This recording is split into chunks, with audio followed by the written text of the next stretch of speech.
What if your entire life was decided before you even opened your eyes? Not by talent, not by dreams, not by how hard you worked, but by your bloodline, your loyalty, your family history, and a file locked away in an office you will never enter. In this world, you do not choose your future. The system chooses it for you. You may start as a starving farmer in a mountain village, rise into the army, enter the schools, police the people, write the lies, travel beyond the border, and maybe even reach the rooms where the fate of millions is decided. But every time you climb higher, the floor beneath you becomes thinner. More food, more power, more privilege, but also more fear. Because in North Korea, the ladder does not lead to freedom. It leads deeper into the machine. And by the time you reach the very top, you may realize the cruelest truth of all. The person with the most power may be the most trapped. Level 1, our rank 1. The farmer. You wake before the sky has color because hunger wakes earlier than the sun. Your village sits somewhere in the mountains, too poor for maps, too controlled for visitors. The house is cold concrete, cracked mud, and a roof that leaks when the rain comes hard. Your children sleep beside you. Your wife is already moving quietly. In the corner, your mother coughs through the dark, and you both pretend not to hear how bad it is. There is no doctor coming. There is no medicine waiting. By sunrise, you are walking to the collective farm. It is called your duty, but nothing here belongs to you. Not the land, not the tools, not the harvest. Even the shoes on your feet feel borrowed from the state. You plant rice, corn, and potatoes beside hundreds of other families, all chasing quotas written by officials who have never felt the soil crumble between their fingers. The ground is tired. The machines are broken. The fertilizer never arrives, but the quota does not care. When harvest comes, the state takes its share first, then the local cadre, then the army, then the party. What remains is what your family's allowed to call food. Some years, what remains is barely anything. You remember the famine years, even if nobody is supposed to name them. Bodies by the road. Neighbors too weak to bury the dead. Soup made from bark, grass, leather, anything that could trick the stomach for one more day. You survived, but survival did not feel like victory. It felt like being left behind by death. And still, every morning, you return to the field. Because at this level, your only power is to keep moving. Level 2, rank 2, the factory worker. You move from the fields into a city of gray apartment blocks, but it does not feel like escape. The buildings all look the same, stained by coal dust and old winters. Your apartment is on the 4th floor, and every day you climb the cracked stairs past the smell of cabbage, damp cement, and tired people. Before breakfast, you wipe the portraits on the wall. Not because you want to, because dust on the leader's face can become a crime. At the textile factory, you operate a machine older than your own body. It coughs, jams, shakes, and breaks so often that you have learned to repair it with wire, scrap metal, and patience. Your shift is supposed to end after 12 hours, but campaigns always arrive. A new slogan, a new production target, a new reason to work longer for less. Your salary exists mostly on paper. The official stores are empty, so your wife sells homemade tofu in the market, quietly breaking the law so your family can buy soap and oil. Once a week, you stand in front of your coworkers and confess your failures. You were lazy, you lacked devotion, you had selfish thoughts. You confessed just enough to seem loyal, but not enough to seem dangerous. That is the skill this level teaches you, how to survive by saying the correct lie in the correct voice. Level 3, rank 3, the soldier. At 17, the state takes your body and calls it honor. Your mother cries when you leave, but she does not beg them to stop. Everyone knows the army does not ask, it collects. You are sent near the DMZ, where the ground itself feels armed. Beyond the border, on clear nights, you see lights glowing in South Korea. So many lights. On your side, darkness stretches over the hills like a rule nobody can break. They tell you the enemy could attack any day. They tell you the supreme leader and the Korean People's Army are the only wall between your country and destruction. So you march, you drill, you practice parade steps until your legs burn, because a perfect formation matters more than the truth of your hunger. Officers eat first.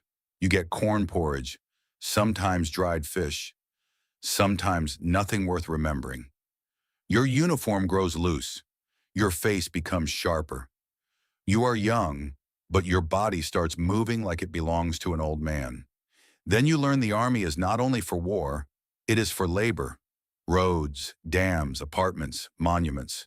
You haul stone in the heat and dig frozen ground in winter. Your hands split. Your back aches. You still salute. You still shout slogans. But somewhere inside you, a dangerous question begins to form. What if the enemy is not the only thing you should fear? You bury that thought deeper than any landmine, because in this place, doubt can destroy you faster than a bullet. Level 4, Rank 4, the teacher. You are no longer in the field, the factory, or the mud of a construction site. Now you stand in front of a classroom. Your students are 8 years old, thin, bright-eyed, and waiting for you to explain the world.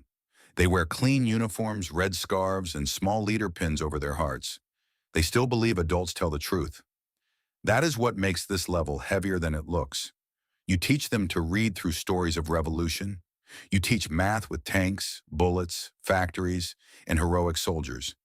History begins and ends with the ruling family. Music becomes praise.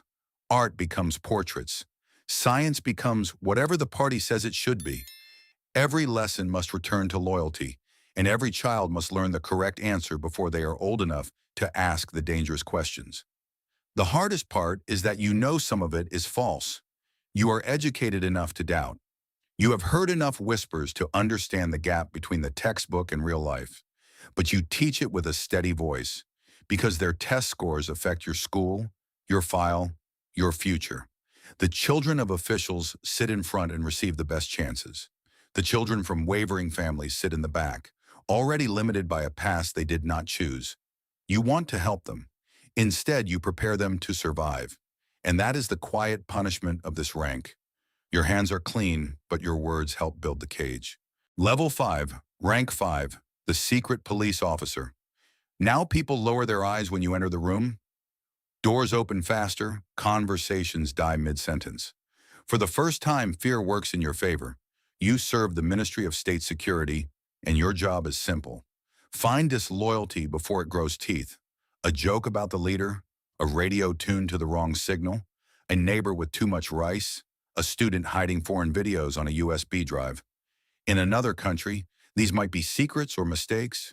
Here they are evidence. You build your power through whispers. Every building has someone who reports. Every factory, school, and military unit has ears waiting for the wrong sentence. At night, you knock on doors when families are most afraid. You search drawers, mattresses, walls, memories. Sometimes you find nothing. Sometimes you find enough to make a whole family disappear. The first time you sign an order, your hand shakes.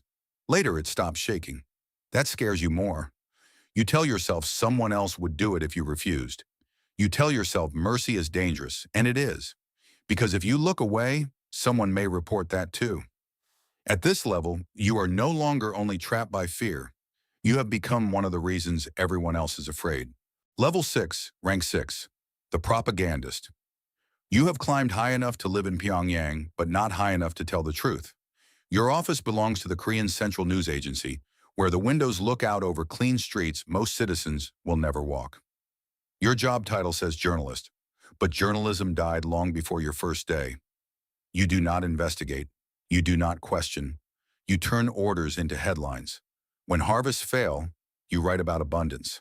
When soldiers go hungry, you write about unbeatable strength. When the leader visits a factory, you describe workers crying with joy and machines roaring back to life because of his wisdom. Every sentence passes through approval. Every adjective must bow. You build the myth one paragraph at a time until the country reads a version of reality that no one is allowed to challenge. The dangerous part is not that you believe it. The dangerous part is that you don't. Somewhere inside, you know the villages are starving, the factories are broken, and the smiles are rehearsed. But your talent has made you useful, and useful people are kept close. At this level, your prison is made of words. You write the lies so well that the system will never let you stop.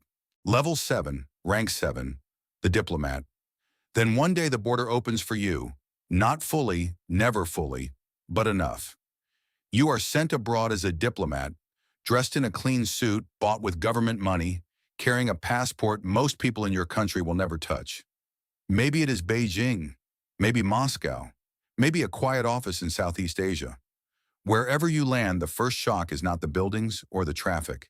It is the shelves, stores filled with food, streets filled with light, ordinary people choosing where to go, what to buy, what to say. At first, you try to explain it away. You repeat the old lines in your head. Foreign decadence, capitalist illusion, enemy propaganda. But the longer you stay, the harder the lie becomes to hold. You see people who are not party elites living better than officials back home. You hear South Koreans laughing in your own language, free in a way that feels almost impossible. They look like you. They sound like you. And that is what makes them dangerous. For a moment, escape becomes a real thought. Then your family's faces appear. Your wife, your children, your parents. They are still back home, and everyone knows what happens if you run. So you smile at diplomatic events. You defend the system to foreigners who do not believe you. You file reports. You help move luxury goods through quiet channels for people above you. At this level, you finally see the truth clearly, but the truth does not free you. It only shows you the length of your chain. Level 8, rank 8, the party elite. Now you live where the lights stay on. Your apartment in Pyongyang has warm water, imported food, a refrigerator that is never empty, and windows that look down on a city polished for people like you. Your children attend elite schools. Your wife shops in stores ordinary citizens do not even know exist. A driver waits when you step outside. For the first time, life feels comfortable enough to almost mistake it for safety. You sit in meetings where the fate of millions is discussed by men who speak carefully and clap loudly. Reports arrive with perfect numbers. Harvests are strong. Factories are improving. Soldiers are loyal. Everyone in the room knows much of it is theater, but no one says so. The real decision has already been made somewhere higher. Your job is not to lead. Your job is to agree before anyone asks. You have survived purges by mastering the art of being useful, but forgettable. Never too ambitious, never too honest, never too slow to applaud. You watch colleagues vanish after one wrong alliance, one careless sentence, one leader who fell out of favor. At this level, you have food, status, and power over others. But every privilege comes with a shadow. The closer you stand to the throne, the more clearly you see the trap beneath it. Level 9, rank 9, the Kim family. Then you are born into the name everyone else is taught to worship. Your bloodline is not treated like family history. It is treated like religion. You grow up behind walls that do not appear on public maps, surrounded by guards, tutors, imported food, foreign films, private doctors, and silence. While children in villages learn songs about sacrifice, you learn languages, travel abroad, ski on mountains your people will never see, and discover early that the outside world is nothing like the stories told at home. You know the truth better than almost anyone. You know the country is poor. You know the myth is manufactured. You know the people bow because they must. But knowing the truth does not make you free. It makes you dangerous. In this family, every cousin can become a rival. Every uncle can become a threat. Every smile at a ceremony is measured. Every absence is noticed. Blood gives you privilege, but it also paints a target on your back. So you perform loyalty like survival depends on it, because it does. You bow at statues. You cry when others cry. You praise the leader with the same devotion as everyone below you, only your fear is more private and more expensive. At this level, your cage is not made of hunger or concrete. It is made of gold, marble, family secrets, and the terrifying knowledge that being close to power can be more dangerous than being far from it. Final level, highest rank, the supreme leader. At the final level, every room in the country belongs to you, yet no room feels safe. Your face hangs in homes, schools, factories, and train stations. Children learn your name before they understand hunger. Newspapers treat your schedule like holy text. Generals bow. Officials clap until their hands sting. Millions are trained to worship you, but you know worship built on fear can disappear the moment fear breaks. You inherited a nation like a throne passed through blood. Armies, prisons, missiles, portraits, secrets, and 25 million lives tied to your decisions. Outside the palace, people starve quietly. Inside, meals arrive from foreign kitchens, cars wait in private garages, and guards stand close enough to protect you or end you. That is why every execution becomes a warning. Every missile test becomes a message. Every public smile becomes strategy. The world may call you irrational, but you know the system too well to relax. Weakness invites betrayal. Mercy looks like weakness. Trust becomes a luxury more dangerous than any weapon. So you tighten your grip, remove another rival, praise loyalty louder, and remind everyone that you are untouchable.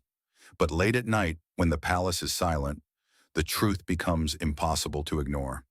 You control everything except peace. You own the throne, but the throne owns you. Somewhere far below the palace, a child is born in a mountain village. Before that child can speak, the system is already speaking for them.